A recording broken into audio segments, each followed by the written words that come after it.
You are listening to The Wellness Project. I'm your host, Des, and this is episode number 134.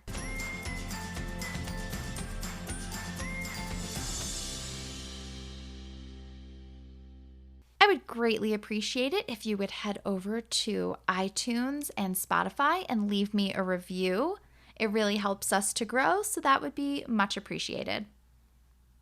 Thank you so much for joining me today. I'm so excited about today's conversation because it's something that I am very passionate about, volunteering. I am speaking with Ian Westmoreland about how he had a life-changing moment in 2013 that led him to retiring from paid work and continued on his path as a volunteer as his career.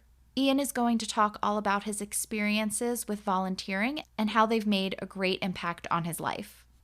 I do want to give a bit of a trigger warning here. We don't get into details at all, but Ian does mention sexual abuse, suicide, and suicidal ideation. Again, he doesn't go into the details, but he does bring them up because it's in the realm of the volunteering work that he does. So just wanted to mention that to you. All right, help me welcome Ian. Ian, thank you so much for being here with me. G'day, Des. How are you doing? I'm good. How are you? Good. Hello from sunny Australia. Yeah, I'm so jealous. We were just talking about how I want to visit there. Well, we're in Sydney. If ever you come over here, there's a place to stay, and Sydney's a very beautiful city. So Australia is a beautiful country. Yeah, thank you. I can't wait. I will make it there one day. I'm very excited. So I'm really looking forward to talking with you today because we are talking about volunteering and the impact that it's made on your life and the impact that you maybe believe that it could make on other people's lives. So I'd love if you could get us started by sharing who you are, how you got into volunteering, the impacts it's made, the different volunteer opportunities you've had. Fantastic. Well, maybe if I start with my family. So I've been married for 40 years. Uh, we have 4 kids, and we currently have 12 grandchildren. And I normally put up a photo. I show a photo that we take at least once a year, and everyone sits in the same spot. So we've been doing this for the past 8 years, and it's amazing the growth. Like I've got a young twin on my lap who was less than one when we started. Now, like she's a young little woman, and so the kids love to see this. I actually get a jigsaw made of this as well, and everyone gets off their devices, and all these hands go in and assemble this picture. We glue it onto a picture frame, and then we stick it up on the wall. So it's a great initiative to track the family over time, and I think it's going to leave a legacy. I love that. Uh, so that's my family. In terms of my work life, I'm not formally qualified in anything, and I started working in the what we call the utilities industry in Australia, and we were struggling for money earlier on. So I would work full time, and I would also run part-time businesses. We had what we call a milk bar. I think you call it like a general store over there as well. And I do a number of different things. But gradually I worked my way into more senior positions, eventually finished up as a well-paid IT manager. And I worked in Melbourne in Australia, across to New Zealand in Auckland, and then up to Sydney where we are now. And then in 2013, I increasingly thought there's more to life than just making money and delivering software changes. And on the 10th of September 2013, I got on the train to come to work, and I continued to read a book that my youngest daughter had given me. And what I read that morning transformed the thinking for the rest of my life. In May 2014, I quit paid work. So I've been a full-time volunteer for the last over 9 years.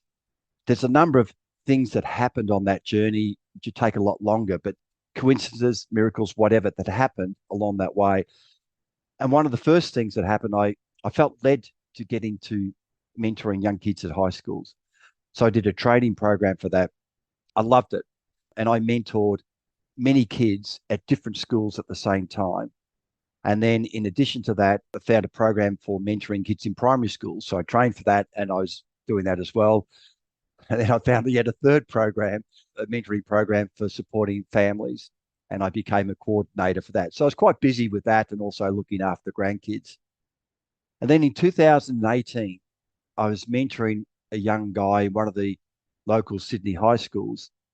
And in a session or a meeting with him, he shared with me that his father had suicided.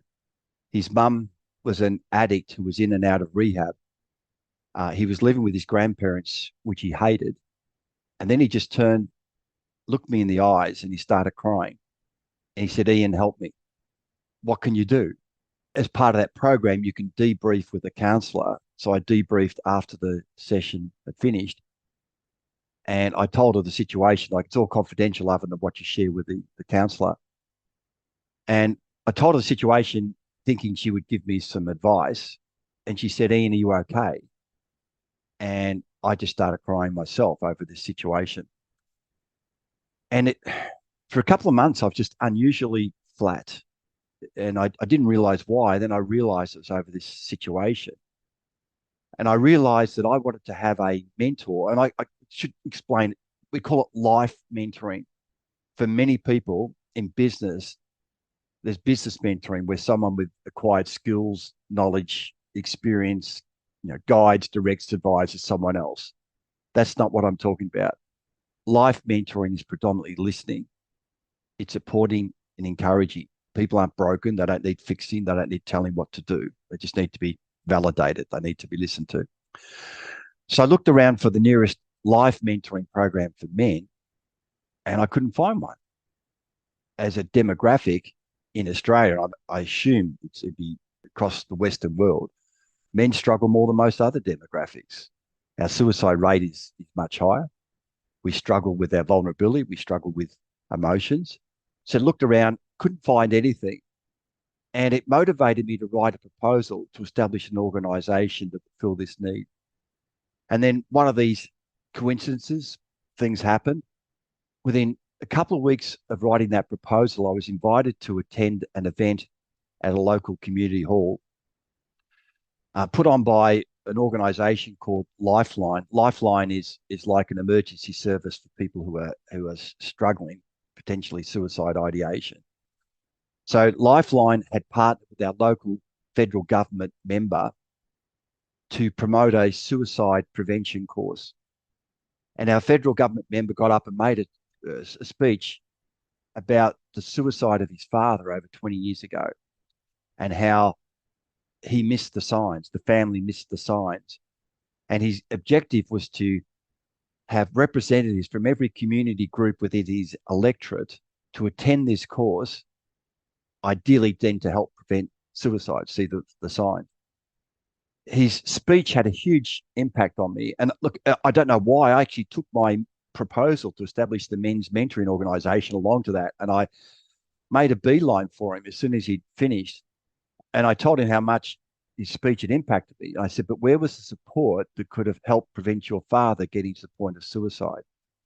I shared a little bit about my proposal and he got it straight away. He said, Ian, come and talk to me.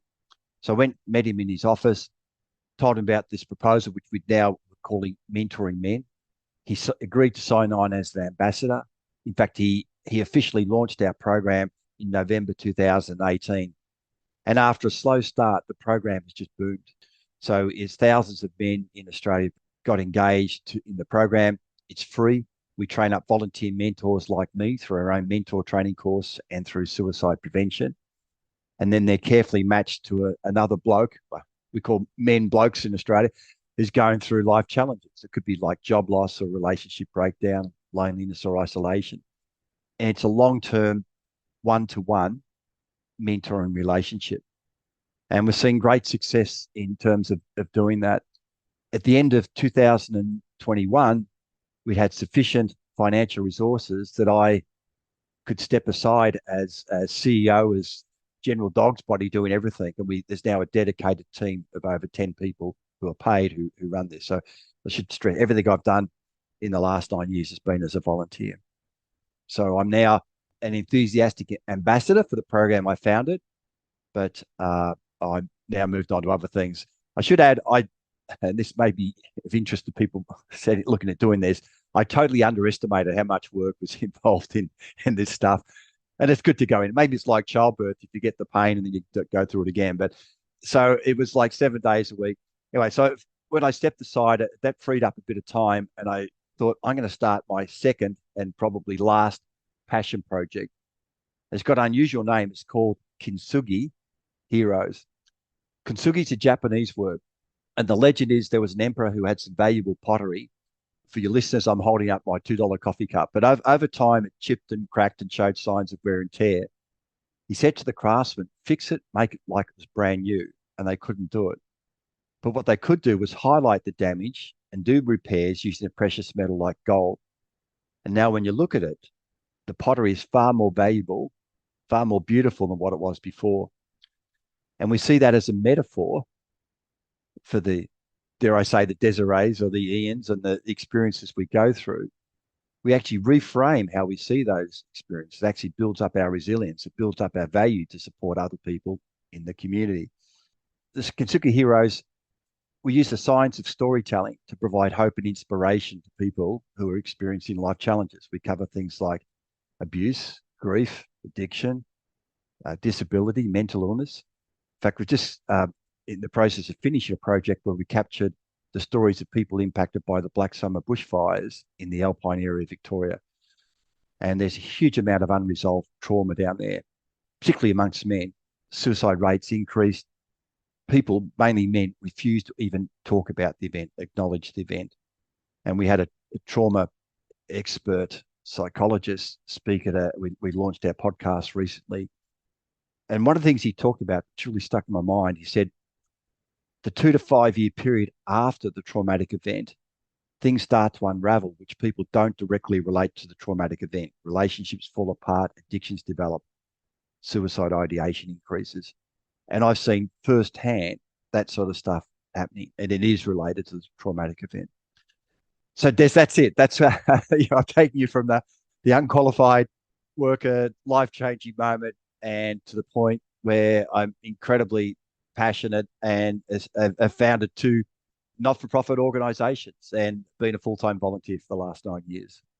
Oh, thank you for sharing all of that. I mean, this is amazing. It's such important work. And I work in a middle school and high school, and I just see how needed mentors are. They make such a huge impact. It's really powerful. So I mean, I'm sure you see the difference that you and your organizations are making. And I was hoping that you could share how these experiences, how volunteering and helping other people have impacted your overall well-being, your mental health? Have you seen any difference in how helping others helps yourself and your family? Absolutely. So many advantages and maybe one disadvantage, which you can ask me about later, but so many advantages. At a personal level, I've learned more in the last 9 years than probably, not probably, than definitely at any other stage in my life. I thought I had a fairly hard upbringing, but it was nothing compared to I guess, the experiences I've seen other people. And I talked before about this young guy with the suicide ideation. This has taken me down to get an understanding of being homeless. It's taken me down the drug path to learn about drugs, around mental health and all that sort of stuff. So it's been a huge learning curve for me. It's also, I guess, identified judgmental attitudes that I had, which disappointed in myself, but now far less judgmental, far more loving, caring, kind than I was before. And there's been so many learning experiences for me that I've learned from young guys I'm mentoring or people I talk to. And one that really stood out to me, just as I was saying then about the drug path. So I've never taken an illicit drug in my life, which just amazes many of the young guys around me, but it's true. And one of the guys who used to take drugs said to me once, Ian, if you want to reduce illicit drug usage, he said, stop sexual abuse. And it took me 5 seconds to understand what he was saying. And then when I got it, it just transformed, it reframed my thinking. The old Ian would look at the homeless person or the person impacted by drugs and make a focus on the symptom. But when you actually look past that at an underlying cause, it totally changes how you see that situation. So that's just one of the, I guess, the lessons I've learned. The level of fulfillment and contentment's unreal. In fact, I'm still mentoring a number of people, and I was mentoring a young guy who's in the corporate environment, And I had a flashback to my corporate life. He asked me what it was like. And all of a sudden, I realized the growth and the change in the environment I'm in now is totally open, honest. We share vulnerability. We've got a bunch of like we have peer support groups where you get round and you support. And it's just amazing. I've got so many people on my team, but then I take that back to the corporate environment where there's the exact opposite. There was don't take any risks. Don't show any weakness because it may impact your career progression. There was a lot of unnecessary obstacles working in the volunteer environments that I've been in. My understanding there can still be political. So this is about my experiences. Actually, something happened actually in the Greek islands in September last year, and it prompted me to actually write about identifying and finding our best life. And I did this for my own purpose, but I've now including this in presentations. It resonates with people. I feel far too many of us. If I just briefly explain, in my definition, the best life is where we use our skills and experience and our talents to positively impact the real world around us. On the other side of the diagram, we're born and we start on this journey that heads towards that. Then I've got like a mind map or word map of the things that influence us. And many of these things are negative. We get caught up in the advertising driven materialism, the better car, the better boat. We have relationships break down. We get sick physically or mentally. We talked about addictions and things like that. So these things can impact us and distract us away from any consideration to the best life. And it's sad. I say, many people die without ever giving a thought to the best life. And there's all this lack of fulfillment around that. I did this for my own benefit, but if I could just get people who are looking at this slide, just for 10 seconds, take a step back, get out of that situation and think what their best life would be like. I put a quote at the bottom from Mark Twain. The quote says, the two most important days in your life are the day you're born and then the day you find out why. So I would encourage so many people, and I understand, for kids, I understand the busyness. I understand it's really hard for me because we're poor. There was a focus on making money. I understand all that. But there's a fantastic world out there where you find your purpose and you start to live your purpose. And to me, volunteering could be a key part of that. So my own experience has been brilliant. I've never been happier in my life and never been more fulfilled than what I am now. That's so amazing to hear because I think that so many people struggle with that lack of fulfillment and they really struggle with that lack of purpose that also negatively impacts their mental health. So you think that volunteering can kind of fill that void, give some of that purpose and improve someone's mental health? Absolutely. In fact, there's a lot of studies around this. And just thinking about our chat today, you get a much better understanding of the person that you are. And I think we've been influenced too much by these things that I talked about before. The strength around vulnerability as part of our mentor training course, we show that Brené Brown video around shame. But it's a fantastic thing. We realize that we do a talking circle as part of the training course. And when there's trust, and when you're in a room of trusted people and you can actually start to share, gee, it's so powerful. And we continue that through peer support groups. The studies show around mental health. It also, there's things I thought about. So in my IT manager role, I used to interview a lot of people. And if I saw someone was a volunteer, it was a tick in my mind. It indicated that sort of person. It wasn't all about them. It was a bit aimed at giving back. A young volunteer, I'm guessing she'd be 20 or 21, just started with us 2 weeks ago with Kintsugi Heroes. To me, it's a huge opportunity for her she wants to get into the editing, writing, and social media side of things. And all of a sudden, she's plugged into this support network where she's surrounded by, if you like, business mentors. So she's going to grow her skills and experience. She's updated a LinkedIn profile to show the role that she's doing. And it's incredibly impressive role. So she's going to pick up a lot of skills, experience, grow a network. And it's great. She's not working at the moment, but it's going to greatly increase her opportunities of finding a great job along the lines of what she wants to do. So in terms of employability, in terms of skill, the other things I remember from the studies, like volunteers live longer, they have better personal relationships, they're happier, more joyful. generally they're just nicer people to be around as well. There's a real buzz, there's an excitement where it's not driven by money or some other facade that people put on. It's actually authentic and that. So yeah, I'd encourage people to find something that suits them. There's so many benefits, not only that fulfillment and purpose you get from helping other people, but also you could further your career and developing skills and developing passions and discovering passions that maybe you didn't even know that you had. So that's really great to hear. Seek and you will find. Go out and look for these things. I thought about the process. So how do you find a suitable organization? And I mean, it could be you look at your skills, but like with me, many of the things I've done have been outside my knowledge base and skill set. So it could be the Jackie Waddle, like you said, move into a different area. For me, I'm far more analytical. Often I use a spreadsheet to make a decision. And if someone's actually looking to get into a volunteer role, it could be a spreadsheet where you put a number of criteria, which could be, well, how many hours am I prepared to put into this? What sort of skill set? What am I passionate about? List all these things, and I would put a column. So this is getting very analytical, but around you could weight those things. So this one's a 3 out of 5. This is a 5 out of 5, or whatever. And then you list the options, and it could be charity organization 1, 2, 3, or could even be start your own charity organization, and then you put a score in, multiply it by the weighting factor. I've used that, by the way, for making some key decisions in my life. Generally, it reinforces what's in your gut feeling anyway. On this journey, I've met a lot of people who share their dream with me, their passion, but it's just sat there for year after year. One guy, he was going to do something for new dads. He said there's a lot of support for new mums, not much support for new dads. And he told me all about it, but he hadn't done anything. Another guy wanted to reduce suicide ideation in the geographic area where he lived.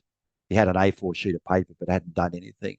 I met a guy who's from an Indian culture who wanted to support new migrants, particularly Indian migrants and students coming to Australia. He registered a business name, but hadn't done anything else. So many people err on the side of analysis paralysis. It's one day I'm going to do this. There's a very small minority who just throw caution to the wind, just run out and do something. I use the motto ready, fire, aim. And I think it's okay, don't do analysis paralysis. I mean, do a little bit of checking out and then just go for it. And then when you start moving, things will happen. It's amazing the number of people have come on board as I've just started going down a certain path. People have come on board to help. If you're thinking about volunteering, check it out, then make the first move. Just do something. Yeah, that's so true. I hear that. I hear the same thing. People say, "Oh, I want to do this and I have this idea," and just nothing happens. And I think you're right. People just get it stuck in that, analysis and yeah, you just have to make the jump sometimes. And I think even if you have all these great ideas, like volunteering for a similar organization or somebody that has a similar message that you want to spread. So I think that's a great place to get started as well. And I'm Yeah. I'm curious. You had mentioned that there was one disadvantage that you felt. I'm curious as to what that is. Okay, you're taking me down a path here. There's okay. Maybe this isn't so much as volunteering. This is starting up charities. But I said, it's far more work than what I thought. And with mentoring men, at one stage, one of my more vocal daughters said to me, Dad, you care more about these men than you care about your own family. And I was asked on a podcast a week or two ago, I mean, what's the secret to getting balance between work and family? I said, well, if there is one, I haven't found it. I think it's impossible. I don't think you can get a balance. I've missed a couple of family functions. So I don't want to make this too negative. I mean, I see the bigger picture, and my family tend to be incredibly vocal with me, and that's great. They can say what they want to say. But there could be a downside, a small downside. You may need to sacrifice some other things. To me, if you commit to do something, let's say it's mentoring, or we have a program here where we take food to people who are lonely or isolated or can't look after themselves. The food is the official message thing, but the main thing behind that is that personal connection. So if you commit to do that, well, every Thursday I'm going to do this, then it could mean a sacrifice or something like that. So with me, it's been harder because I think when people think about volunteering, it's maybe, a few hours a week. I went to doing 7 days a week and 10 hours a day. I just want to clarify that. I don't want people to get the wrong impression. No, I don't think anyone's expecting a volunteer to come and do what I did. No, that's great. And you bring up such a great point too that I was looking for volunteer opportunities when I moved to Colorado a few years ago. And I love working with animals. And my listeners know, like my boyfriend and I have a cat rescue and everything, and we foster. And it was kind of difficult to find somewhere to volunteer because we both work full time, and there were certain rescues that were like, you have to commit to between 2 and 5 hours a week and you're on a regular schedule. So you might run into that. But I did end up finding a shelter that was more of like a drop in, and we foster with them. So you might run into that where there's some stringencies and some commitments, but there's always other opportunities as well. There's also a number of applications available to help find suitable volunteering opportunities. And like I use Seek Volunteer. There's a number of other ones operating within Australia. And also, one of the things I've seen is, and there's a lot of disadvantages from COVID, but there's also been some benefits. In fact, someone said to me, let's not waste a pandemic, because there's like the fact that what we're doing now, COVID has increased the amount of time people spend on virtual chats like Zoom and things like that. In Australia, I shouldn't say in America, more and more people are working from home. So there's a lot more flexibility around many of the volunteering opportunities. Like it could be admin stuff. Everyone involved in Kintsugi Heroes, and they're all over Australia, works from their own location and around the world. In fact, our podcast editor is in Ireland.